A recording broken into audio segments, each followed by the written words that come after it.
Good morning. Welcome to My Left Ear.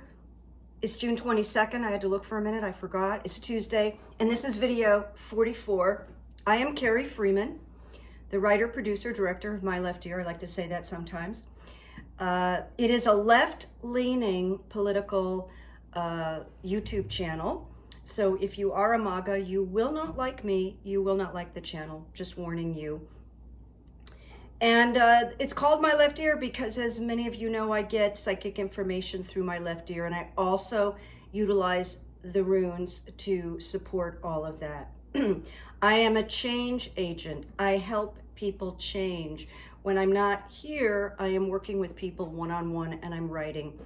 So when I say change agent, I do psychic coaching, which helps people when they're at crossroads in their lives and they need that psychic advice, vision.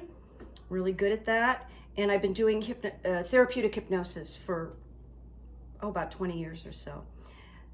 So you can email me if you want more information on my services.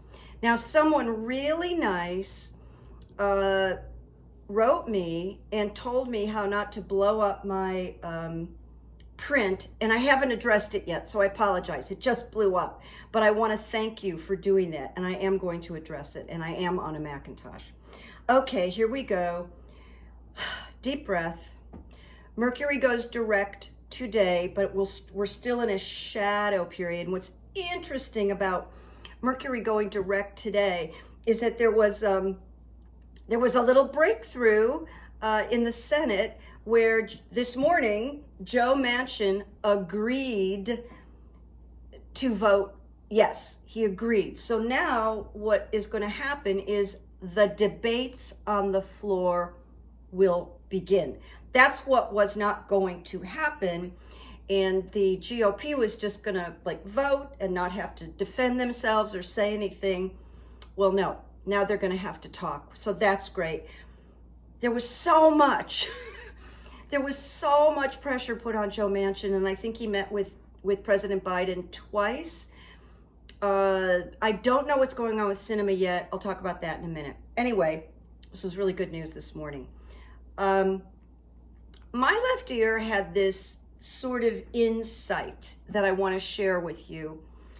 The insight is that, despite getting psychic hits, any of us that are getting psychic hits or doing tarot or, this kind of channeling work, we're also not politicians. So I'm just going to speak for myself. I'm not going to speak for anybody else. I am not a politician. And I'm assuming that most of the people that are watching me are not politicians. So we're not in their field, but we have opinions. And we are constantly evaluating and judging from our human place, not from having experience in politics or in DC.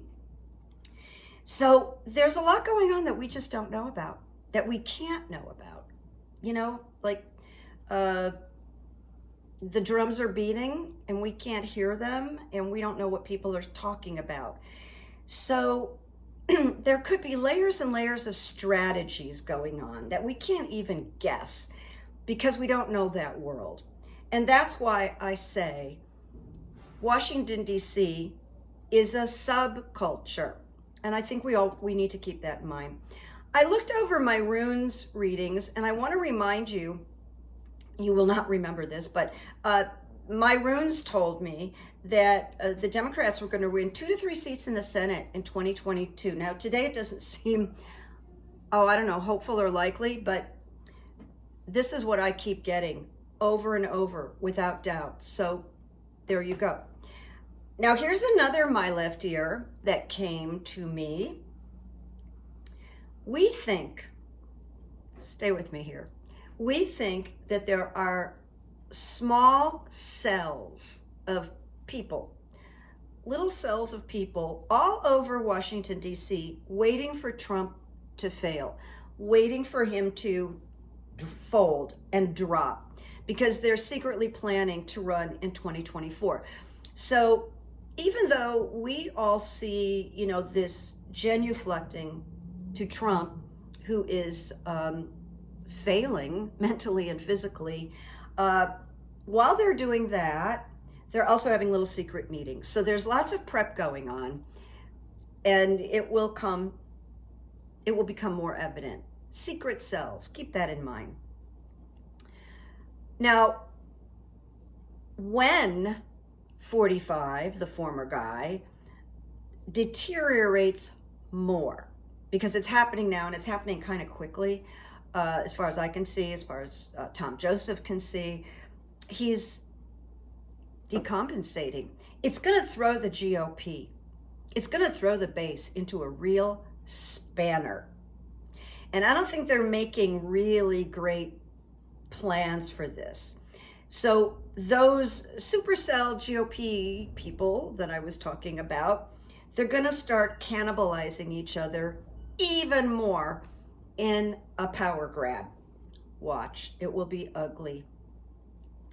So yeah, I put this in the middle here, but on Twitter, Senator Schumer says he's reached an agreement with Senator Manchin on S1. Manchin will vote yes on a vote to proceed. So the debates will proceed. So I just repeated that, but I just want to share with you what I wrote. You know, whatever happens with SR1, which is really crucial. I mean, the two most important things are protecting people from COVID and the variant, and voting rights.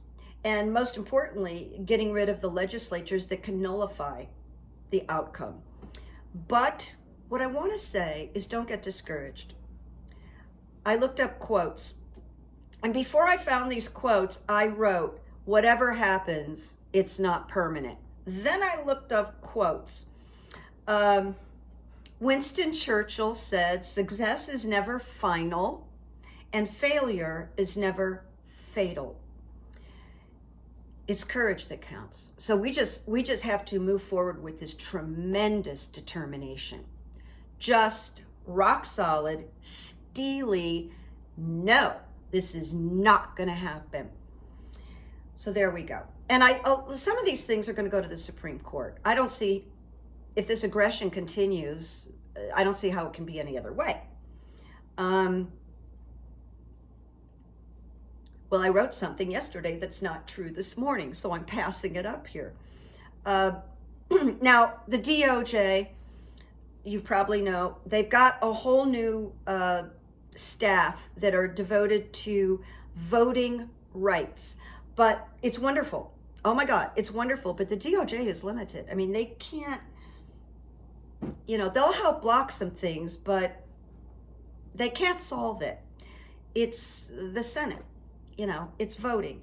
So there's going to be many lawsuits regarding these voting laws and voting rights, and they can be turned around. Honestly, it's not permanent. Discouraging, enraging, but not permanent. The biggest issue, the biggest stumbling block that's just got to be kneecapped is that in the new bill, the GOP state legislators, they have the ability to nullify if they don't think the election turned out the way they wanted to. I mean, as Amy Poehler would say, really? Okay. Seth Meyers used to say it too. They did this thing on Saturday Night Live. They'd share some awful news or crazy news, and they go, really? It was very good. I'm sorry they don't do it anymore. Anyway, there's more pressure now on Merrick Garland. Adam Schiff, brilliant prosecutor, congressman, he met with Merrick Garland about the spying, and according to my left ear, they discussed Trump and the insurrection. Now, I read something on Twitter this morning. I can't completely verify it, but it did come through E. Jean Carroll, who has a defamation suit over the alleged rape in Bergdorf Goodman with Donald Trump, which I totally believe her, but I have to say alleged. So what it is she got some information that Merrick Garland's DOJ is going to now seek to block Eric Swalwell's lawsuit against Donald Trump for inciting the insurrection and bringing people close to, well, the legislators close to death. We know other people died. And we got to watch that because I can't verify it. I'm really worried about Merrick Garland. Oh my God. Anyway, Adam Schiff, I couldn't think of anybody better to meet with Merrick Garland than Adam Schiff. And I mentioned Senator Sinema from Arizona, the woman. I just want to say a couple of things. I really don't like her. Really don't like her. She's got a short-lived career. She's not truly educated. She's been saying things about the filibuster that are not accurate. She's like living 30 years ago. She's a showboater. I don't think she's that smart. And I think the GOP may be courting her. She might jump. Just saying, she might.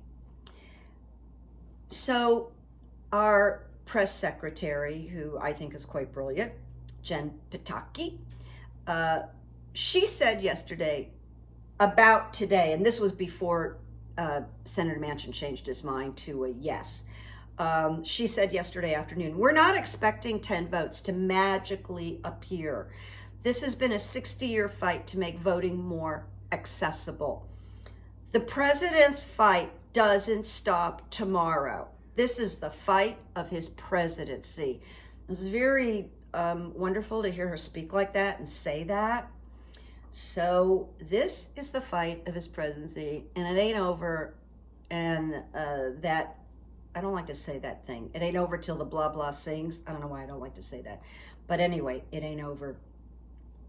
This is the fight of his presidency. Now, if the worst happens, the debate happens and we lose this round of SR, it could backfire on the GOP. And this is coming from my left ear. My left ear shared this with me. GOP, I wrote this, GOP winning such an unfair voting policy fight could empower and polarize us in a positive way. We will see. The Delta variant. Everything that I've been hearing and reading is that the current vaccinations are very effective. Someone wrote me and asked me what I thought of the vaccinations. I don't think that I'm someone who, I'm not a medical person. Personally, I think everybody should be vaccinated. Get both vaccinations. That's my opinion. And especially now that this Delta variant is growing. Now, right now, it seems to be growing in small rural communities where people are not vaccinated. Scary. Now, here's a positive. There's confirmation that the FBI are investigating congressional members about January 6th. And this really great Democratic Congresswoman, Mary J. Scanlon, if you haven't ever seen her interviewed, she's just so smart, common sense, really communicates well.